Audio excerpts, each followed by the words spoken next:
Thanks for tuning back in. I'm Tommy Campbell, still bald, still in my basement, and still hoping to get some free time so I can try to walk on a beach without leaving a footprint. From floating Ron DeSantis to wild comments from Mike Lindell, I have a lot of hilarity to cover this week, as well as hypocrisy and stupidity since the Supreme Court threw their corrupt clown car in reverse, putting an end to affirmative action. But this particular ruling has put the spotlight on one of defeated former President Donald Trump's many bad choices, Brett Kavanaugh, and I'll be digging deep on him, the decision, and more, but first, this. All these, I was just up at Bedminster with the January 6th people that had got out of prison and their families of them still in prison. And if any other time in history, you'd have the whole country would be going, let them out. This is a travesty. They haven't even been charged with things. They're sitting there in solitary where you go crazy. Yes, I've been in solitary, Brandon, for 19 days once, back in the day. And so when you're in that, your mind is just, it's cruel. It's bizarre. It's how bad it is on a person. And all this time, you thought he was like this because of the crack. Well, you don't end up in solitary confinement for 19 days because you're an awesome person. This guy has a crazier past than George Santos, except Lindell admits his lawless life before he started wearing his cross outside his shirt and declaring that all his riches go to God, and a Mar-a-Lago membership, and a private jet. It is pouring MAGA tears. Get those mugs at the ready, and let's dive into the madness from the far-right crazies determined to take this planet back to the Dark Ages. It's totally disgusting that the fake news is suggesting I said these horribly intimate things about my daughter. I have never considered Tiffany to be anything more than my little girl. Oh, really? They were talking about Ivanka? Well, she's terrific, super hot. I need a cold shower. The boxes are gone, right? They're gone? This is really cool. I've been immersed in this for 3 years. You cannot out-cheat a computer. You can't out-cheat it, and you certainly, you can't out-cheat what they do. They're experts at it, okay? So Tom Selleck's slow cousin thinks the election was hacked by computers, which means the computers were cheated. And now he says you can't out-cheat a computer, but the computers still have to go. Right.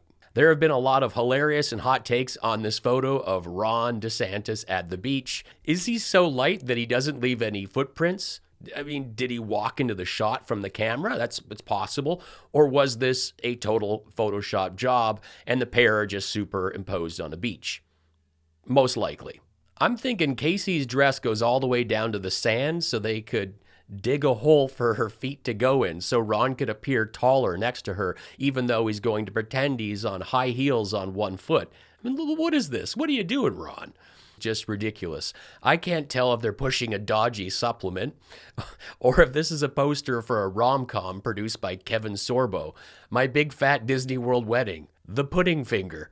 Got some fantastic Ron DeSantis rom-com titles? Let me know in the comments. Donald Trump is the top student who won't show us his grades and had his father pay his way into school, and according to Mary Trump's book, he hired Joe Shapiro to take his SATs, and now Trump's stacked Supreme Court decided to effectively ban the consideration of race in college admissions, while leaving other kinds of admission preferences in place, ones that often benefit connected white students. There may have been a time 50 years ago when we needed to affirmatively take steps to correct long-term racial bias in institutions of higher education. But I can tell you, as the father of 3 college graduates, those days are long over. That was just a glass of milk going on about his 3 milk-white children graduating from fancy schools on his dime. I can assure you that they never experienced any discrimination. Any. This man is an absolute bellend. Harvard's final stage of deciding to admit or reject students is a step called the LOP, in which 4 factors are evaluated: whether an applicant is a legacy, meaning an immediate family member went to Harvard, whether they were recruited as an athlete, whether they are eligible for financial aid, and their race. Race is now unconstitutional to consider, but other preferences remain. During Brett Kavanaugh's shouty, "I drink beer" testimony, he declared that he had worked hard and earned his success. Kavanaugh told the committee that he had no connections to Yale before attending. "I have no connections there," he said. "I got there by busting my tail." The truth is, Kavanaugh was a legacy student. His grandfather, Everett Edward Kavanaugh, had attended Yale. I mean, here's the 1928 yearbook photo. Brett's father was a lawyer and lobbyist, and his mother a prominent judge.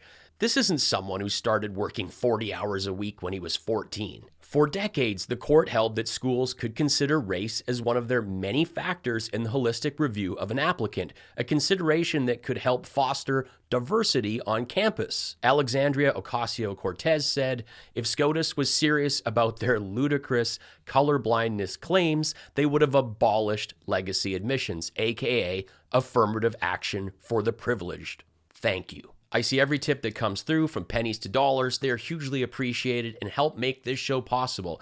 If you love what I do here and you can afford to help out, throw me a buck with the PayPal link in the pinned comment or drop me a super thanks. Legacy admissions developed in the 1920s to discriminate against Jewish and Catholic applicants and favor Anglo-Protestant dominance. In the UK, Oxford and Cambridge have long rejected the practice of legacy admissions. Most people from Britain are genuinely shocked to find that elite US universities reserve places for the children of the rich and well-connected. MIT has never used legacy admissions. Let's go to Christina in Georgia. Christina, your last caller for the night. Thank you for calling in, Christina. Line 2. Line 2. Hi, Christina. Christina. As if that wasn't bad enough for the biggest broadcast place ever, wait till you hear what Brian has to say. Brian from Wisconsin, line 1. Brian, go right ahead, Brian. Hey, Brandon and Mike, how you doing? Good, thank you. Really appreciate your guys' work. Thank you. I did order some more stuff from Mike, but I want to tell you about my little survey I do every day. Every day I ask 25 people if they've heard of Frank's speech, and I might get one. Wow. I might get one. Brian, you're telling them what they already know. Nobody's watching except for those mocking this clown show. Lindell can claim he's the biggest broadcast place ever, but when his videos get 3 comments, 2 comments, 0 comments, it's pretty clear that even 1 in 25 is a stretch. I'm betting Brian isn't a big counter. I loved all your comments on this photo, from adding Big Macs, Happy Meal wrappers, Diet Coke cans, painting the toilet gold, putting a copier, a stack of Depends, adding a chandelier. You really are the best. Thanks so much for commenting. What's happening is putting everybody in this common sense bucket. I told this to our real president. I said, you know what, sir? You've done nothing to let anybody, call it the New Republican common sense bucket, the people's bucket, the mega bucket, that bucket of common sense. That's where it's at right there. It's the common sense bucket. Brandon, I don't know right now who's coming in there faster, what's left over here on the right or the left pouring in, you know? And I'm not talking to anybody in the middle. They're already in the bucket, you know? I mean, they're going, there is no more, when you... The people's bucket, the mega MAGA bucket, everyone's coming. This guy sure likes to talk about buckets being filled with wank. Alex here, still in the bunker with Marjorie. Again, good dude. Before we do some seriously major 4th of July partying, Ted Cruz invited himself over to celebrate his socialist country of birth, where he lived until kindergarten, but still managed to run for president. This makes about as much sense as the whole Mike Lindell thing, where everyone is coming to his bucket. Now it got a bit complicated because Senator Cruz was counting on Lord Boebert being here, and I guess he didn't get the memo because he was too busy prepping stuff for his candidate menu. I got a copy here. It includes poutine, dill pickle chips, and a blooming petit oignon, whatever that is. Well, Lauren and my gorgeous Dog the Bounty Hunter looking lady are on the outs, so I would not count on Granny Bobo joining us, but I will say that I'm looking forward to enjoying Cruz's delicacies as the warm-up for 4th of July. It's like the so-so opening act before the real band comes out. 4th of July, real band, America. I'm a tad hesitant about this Caesar cocktail.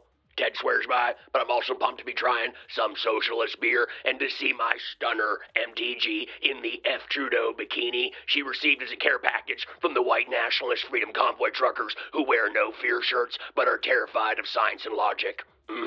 This anti-Justin from Canada swimwear is perfect for my blonde meat swamp, since the camouflage maple leaves on it look natural against her too-tan dehydrated skin that has a tree-like bark texture. But when she is smashed on a mix of vodka, clam, and non-woke brews, and it's time to dance to Bryan Adams and go Summer of '69 on my screaming karaoke beat face, if myself and Teddy C spot a single pore on those below-the-knee things that look like someone lit a suitcase of expired back bacon and then threw it off the CN Tower and had a Stone Seth Rogen attempt to mold the smashed meat pile Dirty Dancing style into something moderately foot-shaped, then it could double for Marjorie's shin-down chunderbucket-inducing stumps that look like a liberal nanny state PSA for Independence Day fireworks safety. I'm Alex Jones, and this is your feet. And this is your feet if I taped a bunch of Excalibur artillery shells to it. Boom. Any questions? Yes. What is the rule, MTG? The socks stay on. The socks stay on. Just pointing out that this is another Republican that voted against the infrastructure bill that made this possible and is now taking credit for it. Make America Florida. MAGA Tears. I'm from Colorado, and we like Lauren here and what she stands for, so I recommend to shut your big mouth, bud. MAGA Tears. This guy stinks. MAGA Tears. Every once in a while, the demo rat gets shared by my left turd lib in-laws, so this fake news unfunny nerd stains my feed. DeSantis 2024. MAGA Tears. Thanks so much for watching. Help me out by joining us in the comments, sharing this video with a friend, and following me on social media. I am a one-man show here, from script to screen, the editing, even the graphics. Please throw me a tip with the easy PayPal link or hit that super thanks button, and be sure to check out my mugs that go great with those MAGA Tears. I am a stand-up comedian. I've played in 35 countries, and I've toured with Jim Jefferies for nearly 10 years. I have 3 albums and a brand new EP from my opening set on Jim's latest Netflix special. You can stream these on Spotify, Apple Music, or catch them on SiriusXM. Thanks for helping me make this show possible. Life's short. Be cool, be kind, take care.